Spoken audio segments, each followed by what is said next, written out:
स्वादिष्ट, अति स्वादिष्ट भोजन। लो भैया, भोजन के पश्चात इन स्वादिष्ट फलों का सेवन करो। उत्तम, अति उत्तम। मांगो बहन यमुना, अपनी इच्छा अनुसार कोई भी वरदान मांगो। आज तुमने स्नेह पूर्वक भोजन करवा के भाई और बहन के प्रेम का नया आदर्श स्थापित किया है। अपनी बात निसंकोच कहो, कहो बहन। यदि आप इस समय सत्य ही प्रसन्न हैं, तो मुझे ऐसा वरदान प्रदान करें कि संसार के समस्त भाई बहनों के मध्य सुख, समृद्धि और कल्याण का शुभारंभ हो। मैं कुछ समझा नहीं बहन यमुना, अपनी बात स्पष्ट कहो। भैया, आज कार्तिक शुक्ल की द्वितीय तिथि है। मेरी इच्छा है कि आज की तिथि यम द्वितीया के नाम से प्रसिद्ध हो। तथास्तु। आज के पश्चात कार्तिक शुक्ल की द्वितीया तिथि को संसार यम द्वितीया के साथ साथ भाई दूज के रूप में भी जानेगा। भैया, ऐसी भी कृपा करें कि आज के दिन जो भाई अपनी बहन के घर भोजन करने आए, उसे उसके कष्टों से मुक्ति तथा सुख व समृद्धि प्राप्त हो। तथास्तु। बहन यमुना, जो भाई आज के दिन अपने बहन के घर में भोजन करने के पश्चात उसे वस्त्र तथा आभूषण उपहार स्वरूप देगा, उसे यमराज की प्रसन्नता के कारण स्वप्न में भी अकाल मृत्यु का भय नहीं होगा। किंतु भैया, यदि किसी भाई की छोटी बहन ना हो, तो वो क्या करेगा? वो आपकी कृपा और इस वरदान का लाभ कैसे प्राप्त करेगा? यदि छोटी बहन ना हो, तो वो बड़ी बहन के यहाँ जाए, और यदि बड़ी बहन भी ना हो, तो वो सौतेली बहन के घर जाए। और यदि किसी की सौतेली बहन भी ना हो, तो वो क्या करें? ऐसी स्थिति में पुरुष किसी भी स्त्री को मन, वचन और कर्म से अपनी बहन स्वीकार करे और यम द्वितीया के दिन उस मुंह बोली बहन के घर जाकर भोजन करके उसे उपहार दे। भैया, बहन यमुना, यदि आज के परम पावन दिन किसी पुरुष को अपनी बहन मिले ही ना, तो वो गाय अथवा नदी को अपनी बहन मानकर उसका दूध अथवा जल ग्रहण करे, उसे उपहार दे। यदि ऐसा भी संभव ना हो, तो वो वनश्री को अपनी बहन मानकर वृक्षों के फलों को ग्रहण करें और उपहार स्वरूप वन में एक वृक्षारोपण करें। आप धन्य हैं भैया। आपने आज के महत्वपूर्ण दिन के अनुरूप अनुष्ठान की सारी संभावनाएं स्वयं ही व्यक्त कर दी। अब कार्तिक शुक्ल द्वितीया के दिन हर भाई दूज व्रत का पालन अवश्य करेगा। बहन यमुना, यदि आज के दिन कोई भाई इस यम द्वितीया के दिन के महत्व की उपेक्षा करने का दुस्साहस करेगा, तो हमारे क्रोध के कारण उसका जीवन संकट के भयानक भ्रम जाल में उलझ जाएगा। उस पर अकाल मृत्यु का भय सदा मंडराता रहेगा। आप धन्य हैं भैया। ये बंधन लगाकर आपने यम द्वितीया की व्रत और भाई दूज की सफलता निश्चित कर दी। आपकी जय हो। बहन यमुना, निस्संदेह तुम्हारी चतुराई प्रशंसनीय है। मैं कुछ समझी नहीं भैया।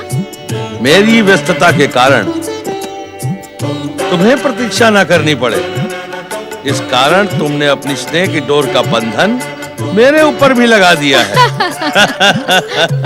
अब प्रत्येक वर्ष यम द्वितीया के दिन मुझे तुम्हारे हाथ का बना स्वादिष्ट भोजन खाने यहाँ आना ही पड़ेगा। भाई यमराज का बहन यमुना को वचन पिछले अनेक युगों से भाई बहन के पवित्र संबंधों को सुदृढ़ करने वाले भाई दूज पर्व के रूप में आज भी पूर्णतया हर्षोल्लास के साथ मनाया जाता है। उधर ब्रह्मलोक में ब्रह्मदेव का मन असुर जाति के भविष्य पर केंद्रित हो गया। मन और विचार के इसी संयोग से ब्रह्मदेव की जांघ से तालजंघ नामक असुर ने जन्म लिया। तालजंग ने ब्रह्मदेव को चकित करते हुए कहा, परमपिता ब्रह्मा जी, अपने पुत्र तालजंग का प्रणाम स्वीकार करें। तालजंग, जंघा पर ताल देने के कारण तुम प्रकट हुए हो, इसलिए तुम्हारा नाम तालजंग उचित है। किंतु क्या पिताश्री? तुम अनायास ही प्रकट हुए हो। मैंने तुम्हें अपनी इच्छा से प्रकट नहीं किया है तालजंग। निसंदेह, किंतु अब तो मैं प्रकट हो ही गया। अब आप मुझे आज्ञा दें पिताश्री, मुझे क्या करना है? ऐसा प्रतीत होता है कि जगदीश्वर भगवान श्री हरि विष्णु किसी नई घटना का प्रारंभ करने वाले हैं तालजंग। नई घटना? मैं कुछ समझा नहीं पिताश्री।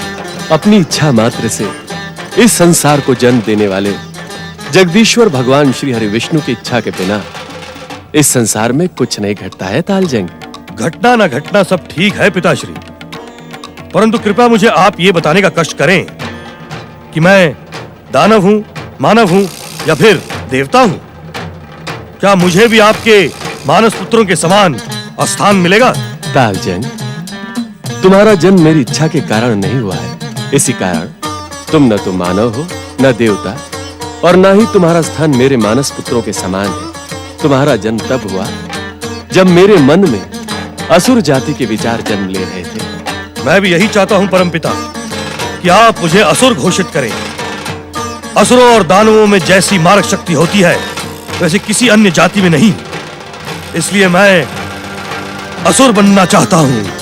सत्य को छुपाया नहीं जा सकता तालजंग।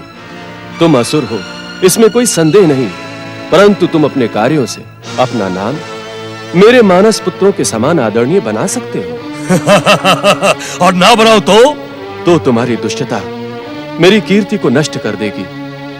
पुत्र के दुष्कर्मों का प्रभाव पिता की कीर्ति पर पड़ता है। यदि तुमने दुष्कर्म किए तो मैं तुम्हें पाताल लोक भेजकर अनंत निद्रा में लीन कर दूंगा तालजंग। नहीं नहीं परमपिता, आप मुझे पाताल लोक ना भेजें। मैं या तो ब्रह्मलोक में रहूंगा या फिर पृथ्वीलोक पर। मैं अपनी आसुरी शक्तियों से तीनों लोकों को चकित कर दूंगा। तीनों लोकों को चकित करने के लिए किसी पर अत्याचार न करना तालजंग। यदि तुम पृथ्वी पर जाना चाहते हो तो अवश्य जाओ, पर ऐसा कुछ न करना जिससे मुझे कष्ट हो और मैं तुम्हें तुम्हारी इच्छा के विरुद्ध पाताल लोक। मैं आपका आज्ञाकारी पुत्र हूं परमपिता। मुझे आसुरी शक्तियों के साथ ही आपकी सात्विक शक्तियां भी प्राप्त हुई हैं। त्रिदेव मेरे पूजनीय हैं, त्रिदेवियां मेरे लिए आदरणीय हैं। आप निश्चिंत रहें, मैं वही करूंगा जिसकी आप आज्ञा देंगे। तो सुनो तालजंग, तुम पृथ्वी लोक जाकर मेरे वन क्षेत्र में अपना जप तप प्रारंभ करो। जप तप और व्रत? हाँ तालजंग, जप तप द्वारा तुम अपने आसुरी स्वभाव पर अंकुश लगा सकते हो। परंतु मैं कब तक जप तप व्रत में लीन रहूं परमपिता? जब तक हम स्वयं प्रकट होकर तुम्हें वरदान न दें। हमसे जन्म लेने के कारण तुम अपूर्व शक्ति के स्वामी हो। जब तप करते समय युगों तक तुम्हें भूख प्यास नहीं सताएगी तालजंग। परंतु मैं जब तप कैसे करूं, कहां करूं? तुम निरंतर मेरे नाम का जाप करना, इसमें तुम्हें अपार शांति मिलेगी। जब तुम्हारा जप तप संपूर्ण होगा तब मैं स्वयं प्रकट होकर तुम्हें तुम्हारा इच्छित वरदान प्रदान करूंगा। वो तो आप अभी भी कर सकते हैं पिताश्री। मैं आपका आज्ञाकारी पुत्र हूं। क्या आप अपने पुत्र की इच्छा पूर्ण नहीं करेंगे? प्रश्न इच्छा का नहीं है तालजंग, प्रश्न कर्तव्य का है। यदि जप तप द्वारा तुम हमें प्रसन्न करके वरदान प्राप्त करोगे तो उस वरदान पर तुम्हारा अधिकार होगा तालजंग। और जिस पर मेरा अधिकार होगा उसका मैं अपनी इच्छा अनुसार उपभोग भी कर पाऊंगा। जो आज्ञा पिताश्री। ओम ब्रह्मणे नमः।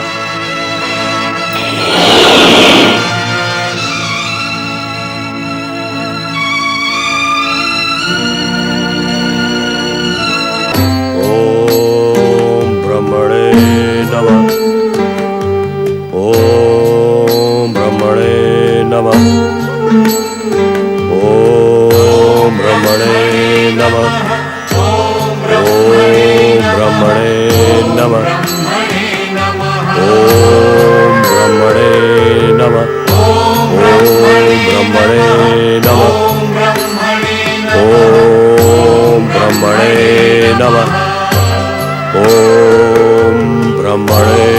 नमः।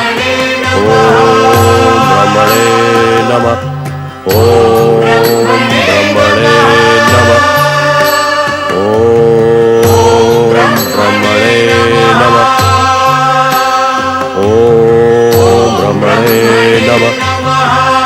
ओम ब्रह्मणे नमः। क्या तुम सत्य कह रहे हो राहु? पर मुझे तुम्हारी बात पर विश्वास नहीं होता। किंतु मुझे इस बात पर विश्वास नहीं होता दैत्य गुरु कि शिव भक्ति में लीन आपका मन इतना भ्रमित हो गया कि दैत्य सेनापति राहु की बात पर भी विश्वास नहीं। तुम अन्यथा सोच रहे हो राहु। तुम्हारी बात पर विश्वास करने का कोई कारण नहीं है। मैं तो भोलेनाथ के संकेत को लेकर चकित हूँ। इसमें चकित होने जैसी क्या बात है दैत्य गुरु? भोलेनाथ ने तो स्वयं ही आपसे कहा था कि दैत्य जाति के उत्थान का उचित समय आने पर वे स्वयं संकेत देंगे। स्मरण करें दैत्य गुरु, स्मरण करें। मुझे कुछ भी स्मरण करने की आवश्यकता नहीं है राहु। सब स्मरण है मुझे। क्या दैत्य जाति के उत्थान का उचित समय आ गया है? समय के उचित और अनुचित का निर्णय आशुतोष शिव से अधिक और कौन कर सकता है दैत्य गुरु? मुझ पर विश्वास करें। मेरु वन में ब्रह्मदेव की तपस्या करता वो असुर निश्चित ही असुरों के आराध्य भगवान शिव का संकेत है दैत्य गुरु। दैत्य गुरु, भगवान शिव की कृपा से प्राप्त ये अवसर सोच विचार में ही न गंवा दें। मुझे पूरा विश्वास है कि मेरु वन में तपस्या करता यह असुर दैत्य जाति का तारक सिद्ध होगा। राहु मैं निर्णय नहीं कर पा रहा। किस उचित अवसर का लाभ दैत्य जाति कैसे उठाए? आप अपने मन की दुविधा का त्याग करें दैत्य गुरु।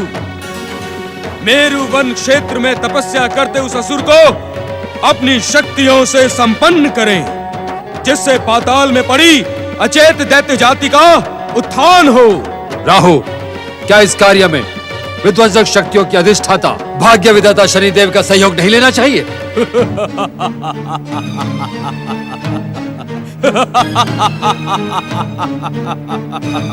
अमृत को पचाने की शक्ति इस संसार में राहु के अतिरिक्त किसी के पास नहीं है दैत्य गुरु। राहु के भीतर धधकते प्रतिशोध के विष ने समुद्र मंथन के समय निकले अमृतपान को भी निष्क्रिय कर दिया था। किंतु मुझे विश्वास नहीं होता कि विष्णु कृपा से अमृतपान करने वाले शनिदेव विध्वंसक शक्तियों का अब हित चिंतन करेंगे।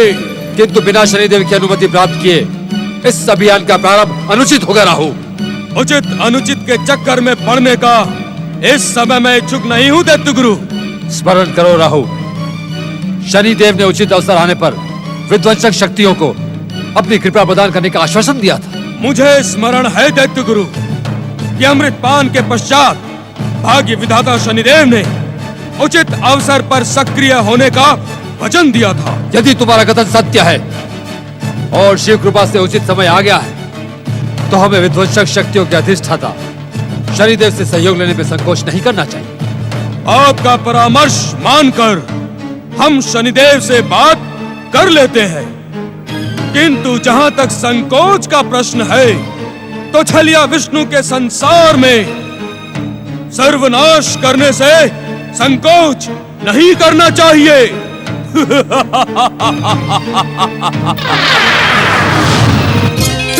महादेवी लक्ष्मी, मेरु वन का वो असुर आपकी ही नहीं, सारे संसार की उत्सुकता का कारण बन गया है। राहु जैसी स्वार्थी शक्तियां उससे अपने स्वार्थ का हित चिंतन साधने की रणनीति बनाने लगी है। स्वामी, ब्रह्मा जी की जांग से उत्पन्न ताल जंग का भविष्य क्या होगा? क्या राहु जैसी स्वार्थी शक्तियां उससे अपना हित साधने में सफल होंगी? ओम लक्ष्मी नारायणाभ्याम नमो नमः। देवर्षि नारद, आप जो प्रश्न लेकर बैकुंठ में उपस्थित हुए हैं, वो प्रश्न तो आपकी माता लक्ष्मी ने हमसे पहले ही पूछ लिया है। हाँ नारद, वे असुर ब्रह्मा जी द्वारा अपनी जांघ पर ताल देने से उत्पन्न ताल जंग है, किंतु वे ब्रह्म आराधना से क्या प्राप्त करेगा, उसका उत्तर तो बैकुंठपति ही देंगे। नारद, ताल जंग की उत्पत्ति और ब्रह्मा आराधना से देवराज इंद्र का सिंहासन डोलने लगा है। किंतु क्या प्रभु? किंतु देवराज का संदेह अनुचित है। ताल जंग जैसे अनायास उत्पन्न हुआ है, वैसे ही अनायास समाप्त हो जाएगा। परंतु समाप्त होने से पूर्व वो अपने पीछे महान आसुरी परंपरा को छोड़कर जाएगा। अर्थात ताल जंग का भविष्य शीघ्र ही हम सबके सम्मुख आ जाएगा। इस कारण धैर्य पूर्वक प्रतीक्षा करें।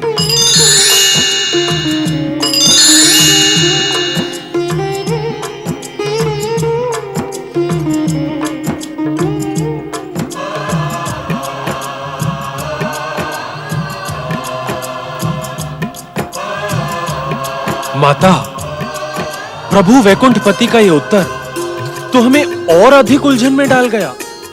देवर्षि, स्वामी का हर उत्तर उनकी लीला के समान रहस्यमय होता है। इस कारण प्रतीक्षा के अतिरिक्त अन्य कोई उपाय नहीं। नारायण नारायण, प्रतीक्षा करना तो नारद का स्वभाव ही नहीं है माता, किंतु जैसी प्रभु की इच्छा।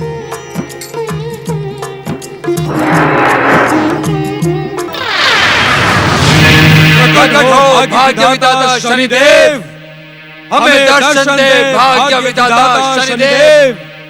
प्रकट हो भाग्य विधाता शनिदेव, हमें दर्शन दे भाग्य विधाता शनिदेव। ओम नमः शिवाय। हर हर महादेव, हर हर महादेव। मित्र शुक्राचार्य, असमय हमारा आह्वान क्यों? मित्र शनिदेव, हमारा आह्वान असमय नहीं है। दैत्यों के आराध्य भगवान शिव की कृपा से वो समय आ गया है जब दैत्यों और असुरों की शक्तियों का उत्थान हो। अर्थात क्या सतयुग का भक्तिमय युग समाप्त हो गया? भाग्य विधाता शनिदेव, दैत्यों के आराध्य भगवान शिव की कृपा युग और काल की सीमा से परे है। अपने भक्तों पर कृपा करने के लिए महादेव ने मेरु वन क्षेत्र में एक असुर को प्रकट कर दिया है। शनिदेव, दैत्य सेनापति से मेरु वन क्षेत्र में ब्रह्मदेव की आराधना में लीन उस असुर के विषय में सुनकर मेरा देव द्वेष जागृत हो गया है, परंतु आपकी इच्छा के बिना विध्वंसक शक्तियां सक्रिय नहीं हो सकती।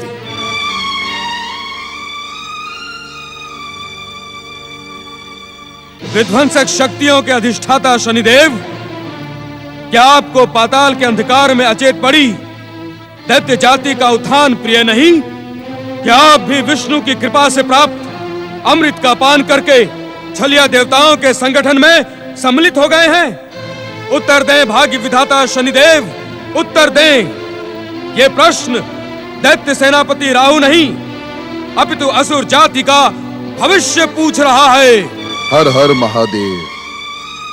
राहु, यदि भगवान शिव ने दैत्य जाति के उत्थान का संकेत दे दिया है, तो मुझे दैत्य जाति पर कृपा करने में तनिक भी दुविधा नहीं। जय जय शनिदेव, जय जय शनिदेव। किंतु दैत्य जाति पर कृपा करने से पूर्व भाग्य विधाता शनिदेव मेरु वन के उस असुर को देखने की इच्छुक है। हर हर महादेव।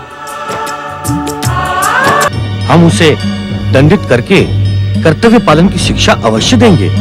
किंतु किंतु किंतु क्या गृहपति सूर्यदेव, हम सबके आराध्य है जगदीश्वर श्री विष्णु के इस इच्छा संसार में उनकी इच्छा के बिना कुछ भी घटित नहीं होता। शनि भी जो कुछ करता है उसमें जगदीश्वर की ही इच्छा है।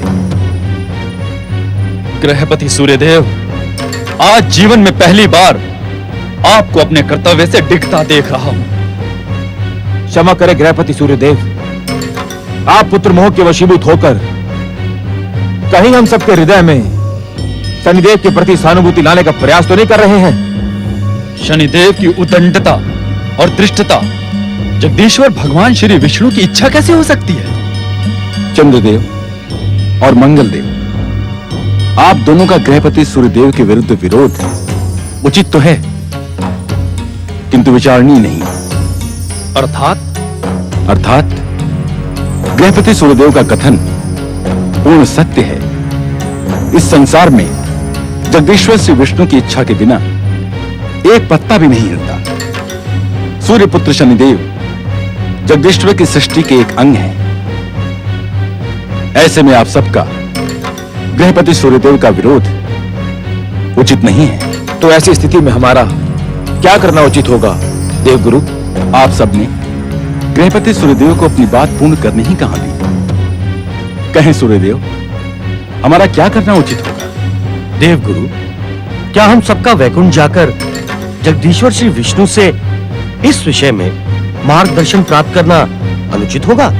गृहपति सूर्यदेव, आपके इस विचार से मैं असहमत हूं। यदि शनिदेव जगदीश्वर की सृष्टि के एक अंग हैं और उन्हीं की इच्छा से कार्य करते हैं, तो हम सब भी उन्हीं के सृष्टि के अंग हैं। यदि हमारे मन में परम भागवत भक्ति महारानी सुनीति के प्रति सहायता का विचार जन्मा है, तो क्या यह जगदीश्वर की प्रेरणा नहीं मानी जाएगी? साधु साधु, हम सभी भागवत भक्तों को श्री विष्णु जी की व्यस्तता में हस्तक्षेप करना उचित नहीं है। यदि हमारे मन में महारानी सुनीति के प्रति सहायता का विचार जन्मा है, तो उसे जगदीश्वर की इच्छा मानकर हमें पूर्ण निष्ठा और समर्पण के साथ शनिदेव की कुदृष्टि से महारानी सुनीति की रक्षा करनी होगी।